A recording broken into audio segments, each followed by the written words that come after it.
Right నమస్తే. Welcome to mirror TV. నేను పవన్. ప్రస్తుతం అసెంబ్లీ సమావేశాలు జరుగుతున్నాయి. ఈ రోజుకి చివరి రోజు అన్నట్టు వినిపిస్తుంది. ఇందాకే తుమ్మల నాగేశ్వరరావు గారు రైతు భరోసా విషయంలో మాకెక్కడ కూడా పూర్తిగా విధి విధానాలు రూపొందించలేదు. కానీ మేము ప్రజలకు మాత్రం పక్కా ఇస్తామంటున్నారు.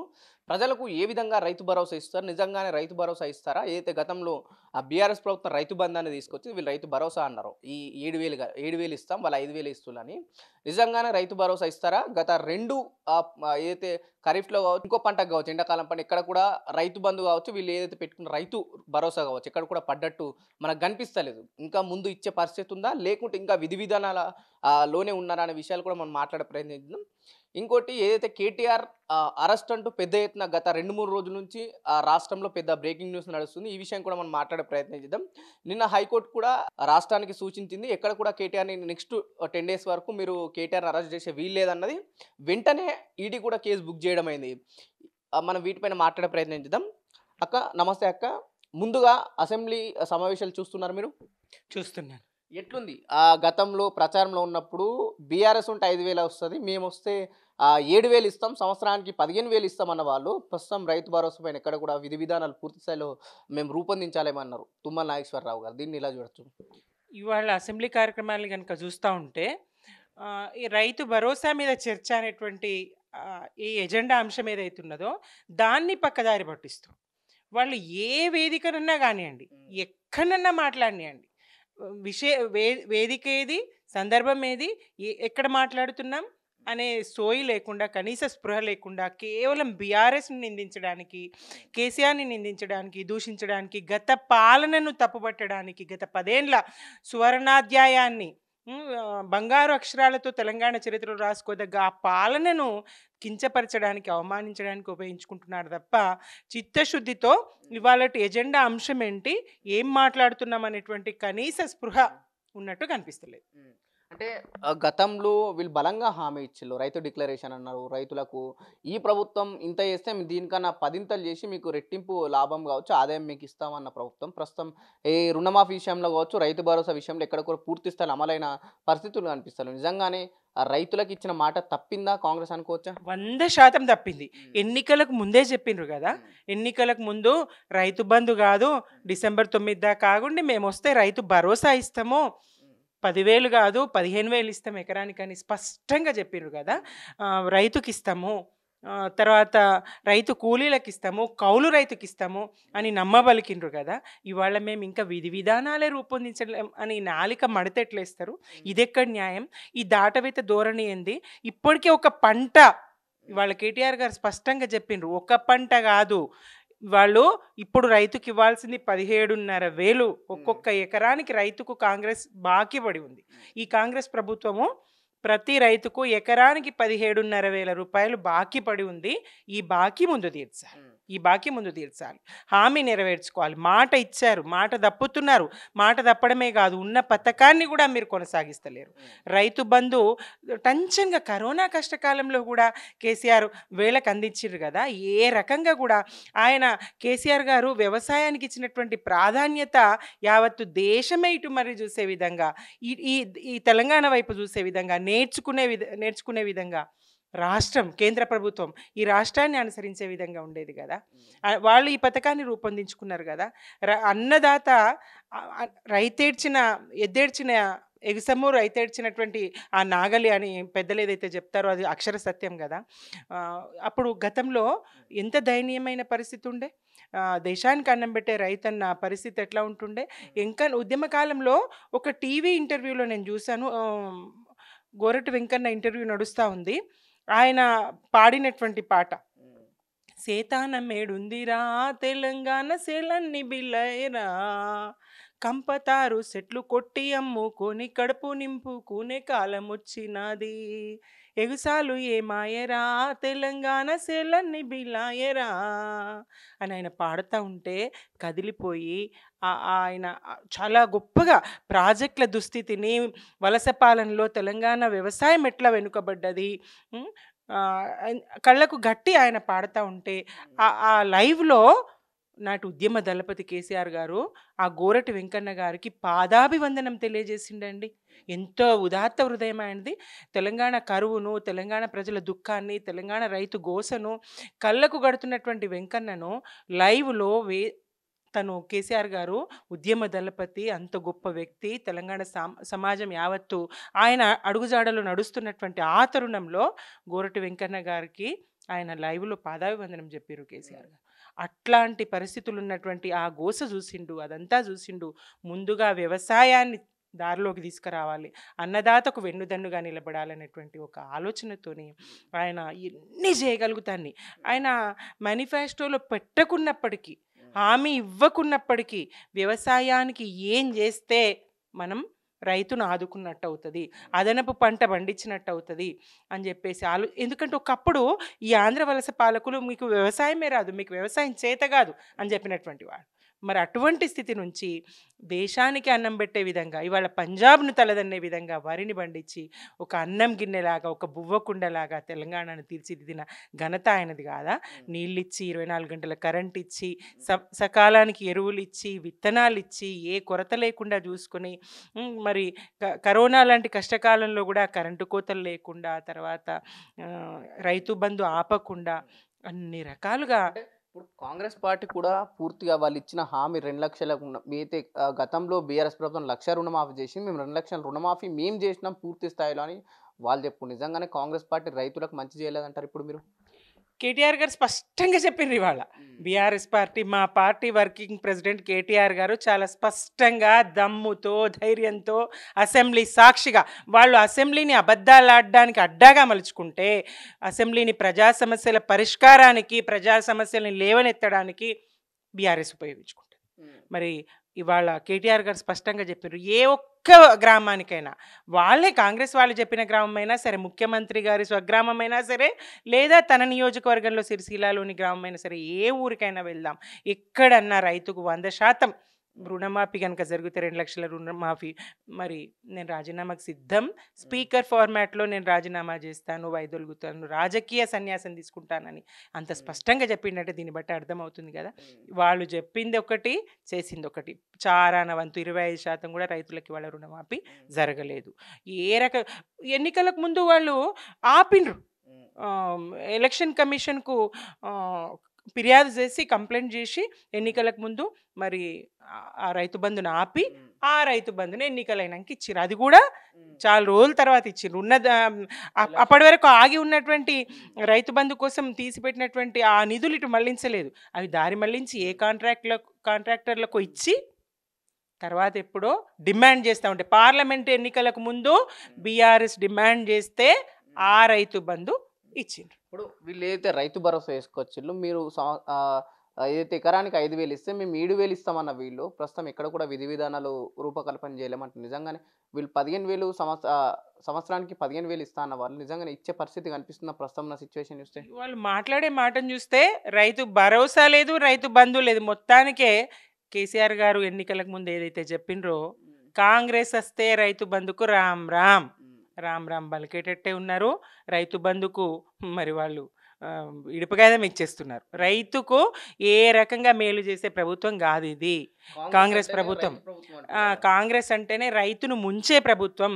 60 ఏండ్లు గోసబడ్డారు, తర్వాత కూడా మళ్ళీ రైతు గోస ఉచ్చుకునేందుకే ఇవాళ ఇట్లాంటి పరిస్థితులు దాపురించినాయి.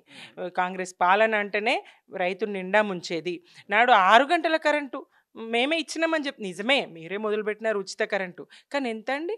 9 గంటలని మొదలు చెప్పారు, తీరా 6 గంటలు. తెలంగాణ రాష్ట్రం వచ్చే నాటికి వాళ్ళు 6 గంటల కరెంటు, అర్ధరాత్రి దొంగోలే కరెంట్ వస్తుంది, ఎప్పుడు వస్తుందో ఎప్పుడు పోతుందో తెలియదు, పాము కాట్లు, కరెంటు షాకులు, రకరకాలుగా రైతులు చనిపోయిన పరిస్థితిని చూసినాం. మీరైతే మీ ఉమ్మడి నిజామాబాద్ జిల్లాలో ఎక్కువ శాతం రైతులు పంట పండించే వారి నాటి వాళ్ళ పరిస్థితి ఎలా ఉంది ప్రస్తుతం? ఇవాళ వీళ్ళు రైతులకు మేము బోనస్ ఇస్తాం అని ఎన్నికలకు ముందు ప్రకటించారు.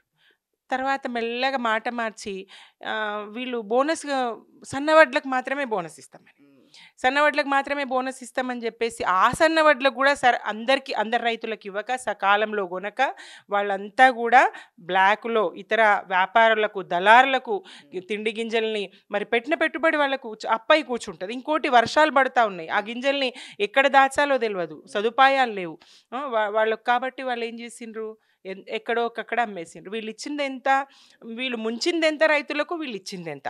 ఇవాళ ఒక్క పంట కాదండి, మా నిజామాబాదే ఉన్నది. నిజామాబాద్లో ఇవాళ పసుపు పండుతుంది, నిజామాబాద్లో వీళ్ళ కందులు పండుతాయి, ఆర్మూర్ సైడ్ ఎర్రజొన్నలు పండుతాయి, చెరుకు పండుతుంది. అక్కడ షుగర్ ఫ్యాక్టరీలు ఉన్నాయి, 2 ఫ్యాక్టరీలు ఉన్నాయి. మరి చెరుకు సంవత్సరం పంట అండి, ఒక్క సంవత్సరం పంట చెరుకు. ఏ రకంగా చెరుకుకు వీళ్ళు 2 పంటలు 3 పంటలకు ఇస్తానడు. ఇంకా ఇప్పుడు చెరుకుకి ఎట్లా ఇస్తాడు, కందికి ఎట్లా ఇస్తాడు, ఇతరాతర పంటలకు ఎట్లా ఇస్తాడు, బోనస్ ఎట్లా సాధ్యమవుతుంది?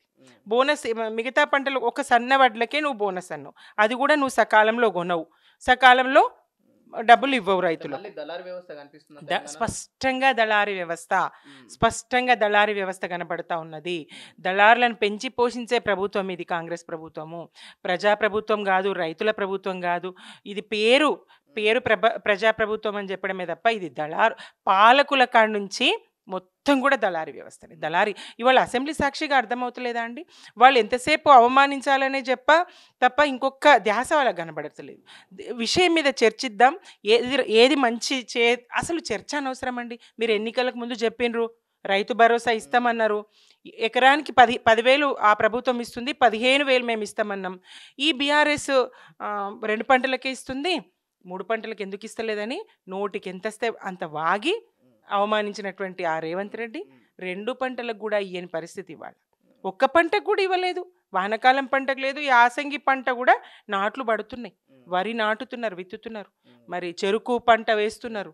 ఎట్లుంది అంటే గతంలో ఏదైతే బీఆర్ఎస్ ప్రభుత్వం మీరు అన్నట్టు ఇంత కొంత ఆదుకున్నారని మీరు చెప్తున్నారు కదా, ఇప్పుడు ఎట్లుంది వాళ్ళ పరిస్థితి? అంటే మళ్ళీ అప్పులు తెచ్చుకొని పంట పెట్టుబడి పెడుతున్నారు అనుకోవచ్చు. రైతుల పరిస్థితి అయితే దారుణంగా ఉంది. రైతుల పరిస్థితి ఏం బాగలేదు. అప్పులు పుట్టవు, అమ్మబోతే అడవి, కొనబోతే కొరవి. వాళ్ళకి ఎక్కడ వాళ్ళకు డబ్బు వచ్చే వ్యవస్థ అయితే దెబ్బతిన్నది. ఏది పాతకాలంలో ఉండే అప్పుల వ్యవస్థ, సౌకర్య వ్యవస్థ అది లేదు ఇప్పుడు. వాళ్ళు ఇప్పుడు ఏవో ఫైనాన్స్లకు వెళ్ళి తెచ్చుకోవాల్సిన అవసరం ఉంటుంది, పెద్ద మొత్తంలో మిత్తులు చెల్లించాల్సినటువంటి అవసరం ఉంటుంది. ఈ పరిస్థితుల్లో రైతుకు మిగిలేది ఏముండదు. మళ్ళీ రైతు ఆత్మహత్యలు, రైతు దుఃఖము, రైతు గోస, పంటలు బీళ్లు పడే పరిస్థితి వస్తుంది. ఒకప్పుడు కొన్ని ప్రాంతాల్లో కేవలం వర్షాధార పంటలు వేసే చోట విత్తనాలు ఎక్కడ మునుగుతామో, వాన పడుతుందో లేదో, ఈ పెట్టుబడి పెట్టి చచ్చే కన్నా బీళ్లు పెట్టుకున్నది నయమో అని ఉండే పరిస్థితి ఉంటుండే కొన్ని ప్రాంతాల్లో. ఇటు మెదకు, జైరాబాద్ అటువైపు ప్రాజెక్టులు లేక నీళ్ళు లేని సందర్భంలో నారాయణఖేడ్ ఆ వైపు పెసర, మినుము, ఈ పప్పు ధాన్యాలు పండించే వాళ్ళందరూ కూడా, ఒక పంట వేసుకునేటువంటి వాళ్ళందరూ కూడా ఆ ఒక్క పంట కూడా వర్షాధార పంట పండించుకుని, జొన్న ఇట్లాంటి పంటలు పండించుకునే వాళ్ళు కూడా విత్తనాలు పెట్టుబడి దున్నడానికి కావాలి, విత్తనానికి కావాలి, ఇట్లాంటివన్నీ భయపడి అసలు పంట వేసేవాళ్ళు కాదు. మరి రైతు బంధు వచ్చిన తర్వాత ధైర్యంతో పెట్టుబడి అయితే వచ్చింది, పండితే మేము అదృష్టవంతులు, లేదంటే లేదనేటువంటి ఒక ధీమాతోని వాళ్ళు సాగు చేయడం మొదలుపెట్టారు. ఆ ధీమా ఎక్కడిదిగా? మళ్ళీ బీళ్లు పడే పరిస్థితి వస్తుంది, మేము విత్తనాలు మునగాల్సి వస్తుంది, మేము లాగోడి పెట్టుబడి, రైతేమంటాడు పెట్టుబడి లాగోడి అంటారు. ఆ లాగోడి బాగా ఎక్కువైపోయింది. అంతా ఏది యంత్ర ఆధారిత వ్యవసాయం అయిపోయింది. ఒక ఎకరం దున్నియాలంటే ఎంత ఖర్చు వస్తుంది, ఆ ఎకరానికి విత్తనం కావాలంటే ఎంత ఖర్చు, పెట్టుబడి ఖర్చు బాగా పెరిగిపోయింది. దేనికి మద్దతు ధర ఇస్తున్నారు? ఏ పంట వాళ్ళు కొంటున్నారు? ఏ పంట వాళ్ళు ఇప్పుడు ఎన్ని లక్షల టన్నులు వాళ్ళు కొన్నారు? గతంలో కొన్నది ఎంత, ఇప్పుడు కొన్నది ఎంత? గత సంవత్సరం కొన్నది ఎంత, ఈ సంవత్సరం కొన్నది ఎంత? అప్పుడు నిధులు ఎన్ని విడుదల చేసిండ్రు, ఇప్పుడు ఎన్ని చేసిండ్రు? బోనస్ ఎంతమందికి ఇచ్చిండ్రు? ఎంత శాతం రైతులు బోనస్ని తీసుకోగలిగినరు, ఇవ్వగలిగినరు? వీళ్ళు స్పష్టత ఉన్నదా? ఆ చర్చ ఉన్నదా? ఎంతసేపు మీ పాలనలో ఇది జరిగింది, మీ పాలనలో ఇది జరిగింది, అది జరిగింది. సరే మార్పు కోరుకున్నారు కదా, మీరేం మార్చి పేర్లు మార్చడమేనా మీరు చేసింది? ఈ మార్పు మరక కన్నా అధ్వానం. ఈ మార్పు దుర్మార్గమైనటువంటి ప్రజలు ఏ మార్పు అయితే ఉండకూడదు అనుకోవాలో, జీవితాంతం మార్పు అంటే వనికి చావాలో, మార్పు అనే మాట వింటే ప్రజాకోటి తెలంగాణ ప్రజలు భయపడేటువంటి పరిస్థితిని కాంగ్రెస్ తీసుకొస్తా ఉంది. ఒకవైపు ఇది ఇలా ఉంటే కేటీఆర్ అరెస్ట్ అంటూ గత 2-3 రోజులుగా పెద్ద ఎత్తున తెలంగాణలో కాస్త వివాదాస్పదంగానే మారింది. ఎందుకు నిజంగానే ఏదైతే ఫార్ములా ఈ రేసింగ్‌లో స్కామ్ జరిగిందనుకోవచ్చా?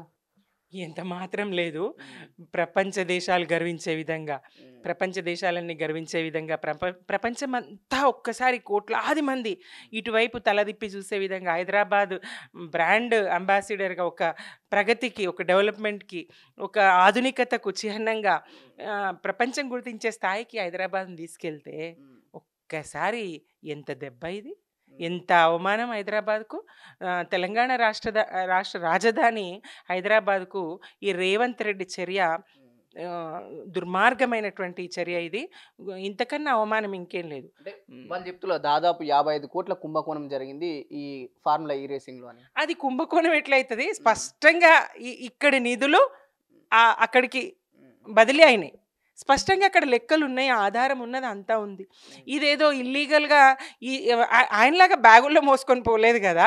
అదేమన్నా లెక్కలకు లేనిది గాదు గదా! అదే రహస్య ఒప్పందం గాదు గదా! అదే చీకటి ఒప్పందం గాదు గదా! అదేదో కూల్చే ప్రయత్నం గాదు గదా! దేన్నో నష్టం కలిగించాలనే ప్రయత్నం కాదు గదా! నీలాగా ప్రజాస్వామ్యాన్ని కూని జేయాలనేటువంటి ప్రయత్నం గాదు గదా! రేవంత్ రెడ్డి గారు. మీరెందుకట్లా దీన్ని ఇదొకటేనా అండి? ఆయన చెయ్యని దుష్ప్రచారం ఏమున్నది అసలు? ఉద్యమం కాడి నుంచి మొదలుపెడితే 10 ఏండ్ల పాలన సుభిక్షమైనటువంటి హ్మ్. సువర్ణాక్షరాలతో లిఖించుకోదగ్గ ఆ పాలనను ఎక్కడన్నా ఒక్క మాటగా ఆయన ప్రశంసించిండా? పోని ప్రశంసించకపోని అతని సహజ నైజం అనుకుందాం. హ్మ్. కానీ విమర్శ చేయకుండా ఉన్నాడా? ఎక్కడికి పోయినా ఒక ఆవు నాకైతే ఒకటి గుర్తొస్తదండి. నవ్వొస్తది. హ్మ్. నేనే గాదు తెలంగాణలో ఎటు పోయినా అదే అనుకుంటున్నారు. బస్‌లో వస్తున్నా మొన్న వాళ్ళు అనుకుంటున్నారు. రేవంత్ రెడ్డి గారు ఏం మాట్లాడతారు? ఆవు వ్యాసంలాగా ఎటు పోయినా కేసీఆర్‌ని తిట్టుడే గదా! హ్మ్. ఆయనకు వేరే ఏమొస్తది? హ్మ్. పుస్తక ప్రియులు కొంతమంది బస్‌లో వస్తున్నారు. అరే! ఈరోజు పోవద్దు ఎందుకంటే హ్మ్. రేవంత్ రెడ్డి ప్రారంభానికొస్తారు. ఆయన హ్మ్. కేసీఆర్‌ని తిట్టడమే ఇగ ఎక్కడ ఈ బుక్ ఫేర్ విషయంలో. బుక్ ఫెయిర్ మన విషయంలో. గ్రౌండ్స్‌లో ఆ! ఇందిరా పార్క్ దగ్గర. ఆ! ఆ! హ్మ్. ఎన్టీఆర్ దాంట్లో గ్రౌండ్స్‌లో హ్మ్. బుక్ ఫెయిర్‌కి ఆయనొస్తారు. మళ్ళా ఆయన కేసీఆర్‌ని తిట్టడమే చేస్తారు. హ్మ్. ఇగ రేవంత్ ఎటు పోయినా ఆయనకిగ వేరే ఏం రాదు. హ్మ్. తానేం చేయగలడో చెప్పలేడు. హ్మ్. ఈ ఏడాది కాలంలో తానేం చేసిండో చెప్పుకోవడానికి ఏమీ లేదు. హ్మ్. ఇంకా 4 ఏండ్లలో తానేం చేయదలుచుకున్నాడో చెప్పడానికి ఆయనకు ధైర్యం లేదు. హ్మ్. ఎందుకంటే ఆయన ఏం చేయలేడు హ్మ్. కాబట్టి. చెయ్యడు. అసాధ్యం. అంటే వీళ్ళు ప్రధానంగా ఆరోపణ చేస్తుంది ఏందంటే హెచ్ఎండిఏకించి 10,00,00,000 ఎళ్ళినప్పుడు ప్రభుత్వం దానికి పర్మిషన్ ఇవ్వాలా గదా! ఈ ఈ విషయంలో అవకతవకలు జరిగినాయి అంటుల్లు గదా మరి. ప్రభుత్వం అంటే ఎవరు? ఆ! ప్రభుత్వం అంటే ఎవరు? ఆయన బాధ్యతాయుతమైనటువంటి మంత్రి. హ్మ్. ఐటీ మంత్రి, తర్వాత పురపాలక శాఖ మంత్రి. ఆయన్నే గదా! ఆయన ద్వారానే గదా జరగాలి. కేటీఆర్ గారి ద్వారానే గదా జరగాలి. మరి ప్రభుత్వం అంటే వేరే గాదు గదా! హ్మ్. అక్కడ ఏ రకంగా గూడా ఒక్క శాతం గూడా హ్మ్. జరగలేదు. అవినీతి జరగలేదు. హ్మ్. స్కామ్ జరగలేదు. జరుగుతున్నదంతా బట్టగాల్సి మీదేసే కుట్రనే. ఆ! జరుగుతున్నదంతా ఆయనేమో ఏసీబీ కోర్టు ఉపశమనం. 10 రోజుల వరకు మీరు అరెస్ట్ చేయొద్దు. అట్లెట్లా మీ ఎఫ్ఐఆర్ సరిగా లేదు. హ్మ్. కోర్టు. వెంటనే ఈడీ హ్మ్. రంగంలోకి దిగుతది. హ్మ్. ఏసీబీ అరెస్ట్ చేయొద్దంటే ఈడీ రంగంలోకి దిగుతది. ఇదెక్కడ విడ్డూరము? హ్మ్. 2 జాతీయ పార్టీలు ఎంత కుట్ర చేస్తున్నాయి. హ్మ్. ఎంత పన్నాగం దుష్ట పన్నాగం ఇది. ప్రాంతీయ పార్టీల బలమైనటువంటి ప్రాంతీయ పార్టీల ఉనికిని హ్మ్. భరించలేనటువంటి, సహించలేనటువంటి కుట్ర మాత్రం 2 జాతీయ పార్టీలు. హ్మ్. నువ్వు పాలకపక్షం నువ్వుండు, ప్రతిపక్షం నేనుంటా. హ్మ్. నువ్వేలుకో నేను ఇద్దరం కలిసి ప్రాంతీయ పార్టీలు లేకుండా చేద్దాం. అయితే నువ్వు దోసుకో లేకపోతే నేను దోసుకుంటా. హ్మ్. ఇది నడుస్తా ఉన్నది. హ్మ్. ఇది 2 జాతీయ పార్టీలు ఇవో ఈ అట్లా చేస్తా ఉన్నాయి. అంటే అదే పొంగులేటి మీద ఈడీ 16 చోట్ల ఈడీ దాడులు. హ్మ్. ఏది? ఏది చిన్న విషయం బయటకొచ్చిందా? హ్మ్. ఎందుకు రాదు? ఎందుకు రాదు? ఏ విషయమై రాదు? ఎ ఆయనెళ్లి అదానితో ఏం చర్చలు జరిపిండ్రు? హ్మ్. ఏం లోపాయికారి ఒప్పందమైంది? ఎక్కడ బయట పెట్టగలుగుతారు? వీళ్ళు ఇవాళ తెలంగాణను నాశనం పట్టేయడానికి, తెలంగాణను అడుగుముట్టేయడానికి, తెలంగాణ వద్దురా బాబు అనుకునేలా చేయడానికే కుట్ర తప్ప తమ సీమాంధ్ర పెట్టుబడిదారుల తొత్తులుగా, ఏజెంట్లుగా ఈ పాలకులు చేస్తున్నటువంటి తీరైతే తెలంగాణ ప్రజలు గమనిస్తూనే ఉన్నారు. నాకొకటి చెప్పండి. ఈ దాదాపు 7 రోజులు అసెంబ్లీ సమావేశాలు జరిగాయి గదా! అసెంబ్లీ సమావేశాల్లో మీకు ఏదైతే నచ్చిన ఒక అంశాన్ని ప్రభుత్వం చర్చించిందంటే ఏం చెప్తారు? ఏమీ లేదు. ఎందుకని? ఏమీ లేదు. హ్మ్. ఏ ఒక్క అంశం ప్రజలకి ఉపయోగపడే అంశం ఉన్నదా? లేదు. ఎంతసేపు హ్మ్. గత 10 ఏండ్ల పాలనను తప్పుపట్టే ప్రయత్నం తప్ప హ్మ్. అది ఏదన్నా గాని హ్మ్. ఒక్కటే గుర్తొస్తది. ఇగ ఆవు వ్యాసం తప్ప ఇంకేం లేదు. హ్మ్. ఆవు వ్యాసం తప్ప ఇగ ఆహ్, వి ఒక విద్యార్థి అట టీచర్ 4 వ్యాసాలు ఇచ్చి దూరదర్శన్, రేడియో, వార్తాపత్రికలు, ఆవు ఈ 4 నువ్వు ప్రిపేర్ అయ్యి రా నాన్న వ్యాసం రాద్దువుగానని టీచర్ చెప్పింది. ఈ స్టూడెంట్ ఒక ఆవు వ్యాసమే చదువుకున్నాడు. టీచర్ మాత్రం దూరదర్శన్ ఇచ్చింది. వాడేం చేసిండు, దూరదర్శన్‌లో పాఠాలు రైతుల కార్యక్రమాలు వస్తాయి. అందులో ఆవుల పెంపకం వస్తది. ఆవుకు 4 కాళ్ళుండును, ఒక తోకుండును, 2 కొమ్ములుండును. ఆవు వ్యాసమే రాసేసిండు. దూరదర్శన్ టైటిల్ పెట్టిండు, ఆవు వ్యాసం రాసిండు. అరే నేను దూరదర్శన్ గురించి అడిగితే నువ్వు ఆవు వ్యాసం రాసినావు. ఈసారి రేడియో, మళ్ళీ రేడియోలో అదే రిపీట్. లేదు లేదు వీడు ఇట్నే ఈసారి వార్తాపత్రికలు, మళ్ళా వార్తాపత్రికలు అదే. అట్లా ఇప్పుడు పరిస్థితి. అసెంబ్లీలో మాట్లాడతాడా, అవతల మాట్లాడతాడా, కవులు రచయితల సభన, విద్యార్థుల సభన, సభ ఏదని, సందర్భం ఏదని అడగక్కర్లేదు. రేవంత్ రెడ్డి మాట్లాడతాడా, ఆయన ప్రభుత్వం, ఆయన మంత్రులు, ఆయన ఎమ్మెల్యేలు, ఆయన సహచరులు ఎవరైనా మాట్లాడతారా? కేసీఆర్ ప్రభుత్వాన్ని, కేసీఆర్ ఉద్యమాన్ని, కేసీఆర్ వ్యక్తిత్వాన్ని, ఇది తప్ప ఇంకోటి లేదు. అటు కేంద్రం ఈ ఈ ప్రాంతీయ పార్టీల మనుగడ దెబ్బతీయాలనేటువంటి బీజేపీ ఎత్తుగడ. అంటే ఇప్పుడు మనం పూర్తిగా హైదరాబాద్ వ్యాప్తంగా కావచ్చు, అక్కడక్కడ కొన్ని విధ్వంసాలు జరుగుతున్నాయి. హైడ్రా విషయంలో కావచ్చు, లేకుంటే విగ్రహం విషయంలో కావచ్చు, ఇవన్నీ జరుగుతూ వార్తలన్నీ వస్తున్నాయి. మనం రీసెంట్గా కూడా చూసాం, గచ్చిబౌలిలో ఈ సైకిల్ ట్రాక్ కూడా తీసేయడం జరిగింది. నిజంగానే ఆ సైకిల్ ట్రాక్ తీసేయడం వల్ల ప్రభుత్వానికి కావచ్చు, లేకుంటే అక్కడ ఉన్న హెచ్ఎండిఏకి కావచ్చు, జిహెచ్ఎంసీకి ఎటువంటి లాభం ఉందక్క? విధ్వంసం తప్ప నిర్మాణం తెలియనటువంటి ప్రభుత్వం ఇది.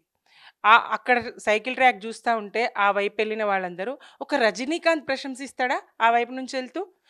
నేను హైదరాబాద్లోనూ ఉన్నానా, మరి ఎక్కడున్నానో అర్థమవుతలేదు, అంత గొప్పగా అభివృద్ధి చెందిందని. ఒక లయ, సినీ నటి వచ్చి లయ ప్రశంసిస్తుందా? ఇట్లా ప్రముఖులందరూ హైదరాబాద్ను చూసి ఆశ్చర్యపోతుండ్రు. ఇంత గొప్ప ఎదుగుదల, ఇంత గొప్ప అభివృద్ధి మేము అసలు ఊహించలేదు. ప్రపంచ ప్రఖ్యాత నగరాల కన్నా మిన్నగా హైదరాబాద్ కనబడతా ఉందని. అది చూసి భరించలేని తత్వం. ఇవాళ ప్రపంచంలో రెండోదైనటువంటి సైకిల్ ట్రాక్ నిన్నేమన్నదయ్యా? దానివల్ల నీకే నష్టము? విధ్వంసం తప్పితే, కూల్చివేత తప్పితే నిర్మాణం అనేది తెలియదు. విధ్వంసం, నాశనం చేయడం తప్పితే సృష్టించడం అనేది తెలియదు. అట్లాంటి పాలకుల చేతుల్లో ఇవాళ ఒక కబంధ హస్తంలో, ఒక భస్మాసుర హస్తంలో, భస్మాసురుడి చేతికి ఇవాళ తెలంగాణ రాష్ట్రం చాలా విచారకరం. ప్రజలు బాధపడతా ఉన్నారు. తెలంగాణ ప్రజలు కొద్ది శాతం మంది. ఇప్పుడు హైదరాబాద్ ప్రజలైతే గ్రామీణ ప్రజల్ని తిట్టిపోసుకుంటున్నారు. మేము 100% ఇక్కడ ఇవ్వగలిగినాము అధికారము, మేము హైదరాబాద్ అభివృద్ధిని, రాష్ట్ర అభివృద్ధిని మేము గమనించగలిగినాము, మేము ఓట్లు తక్కువ శాతంలో వేసినా మేము ఎన్నుకున్నాము. పల్లెల్లో వీళ్ళు దేనికి మోసపోయి, ఎట్లా మోసపోయి, అబద్ధం హామీలను ఎట్లా నమ్మిరి, వాళ్ళు చేసిన పనికి అలా మేము శిక్షణ అనుభవించాల్సి వస్తుంది. నిరంతరాయంగా 24 గంటలు తాగునీళ్ళు వచ్చేటువంటి హైదరాబాద్లో ఇవాళ నీటి గోస మొదలైంది, విద్యుత్ కోతలు మొదలైనవి, హైడ్రాతో కూల్చివేతలు మొదలైనవి. ఎప్పుడు కేవలం బఫర్ జోన్ అనో, ఇంకోటనో, మూసి అనో అక్కడ మాత్రమే జరుగుతాయి అనుకోవడానికి లేకుండా, ఏది ఎక్కడుందో, అసలు ఈ రంగం, రియల్ ఎస్టేట్ రంగం ఎంత కుదేలైందండి, నిర్మాణ రంగం ఎంత కుదేలైంది. ఒక్క రంగం కనుక వెనుకబడితే దాని చుట్టూ ఉన్నటువంటి వ్యాపారాలు, దాని చుట్టూ ఉన్నటువంటి పని, దాని చుట్టూ ఉన్నటువంటిది ఎంత నష్టపోతారు ప్రజలు. రైట్. ఏదైతే అసెంబ్లీ ఈ రోజుతో ముగియనున్నది, గత 6-7 రోజులుగా జరుగుతున్న అసెంబ్లీ సమావేశాల్లో ఎటువంటి సమస్యలు కానీ ప్రభుత్వం ప్రజలకు అవసరమయ్యే సమస్యలు ప్రభుత్వం దృష్టికి తీసుకెళ్లలేదు. ఏదైతే ప్రజలకు మేము ఇవి ఇచ్చిన హామీని పూర్తిగా నెరవేర్చినామని కూడా ఎక్కడ కూడా చెప్పడం లేదు. ప్రస్తుతం సీఎం గారికి మేము సంవత్సర కాలంగా ఏం చేసినాం, ఇంకా 4 సంవత్సరాలు ఏం చేయబోతున్నాం అనే క్లారిటీ కూడా లేదు అని బీఆర్ఎస్ సీనియర్ నాయకురాలు సుమిత్ర గారు బలంగా చెప్పడం జరుగుతుంది. ఇంకోవైపు గచ్చిబౌలిలో ఏదైతే ఆ సైకిల్ ట్రాక్ తీసేయడం వల్ల ప్రభుత్వానికి ఎటువంటి లాభం ఉంది, ఎటువంటి నష్టం కలుగుతుందన్న విషయాలు కూడా ఎక్కడ కూడా చెప్పడం లేదు. కేవలం గత బీఆర్ఎస్ ప్రభుత్వం ఏదైతే అభివృద్ధి చేసిందో వాటిని విధ్వంసం చేయడానికే వాళ్ళు ఇలాంటి చర్యలకు పూనుకుంటుందని బీఆర్ఎస్ సీనియర్ నాయకులు సుమిత్ర గారు చెప్పడం జరుగుతుంది. కెమెరామెన్ కిరణ్తో పవన్, మిర్రర్ టీవీ, హైదరాబాద్.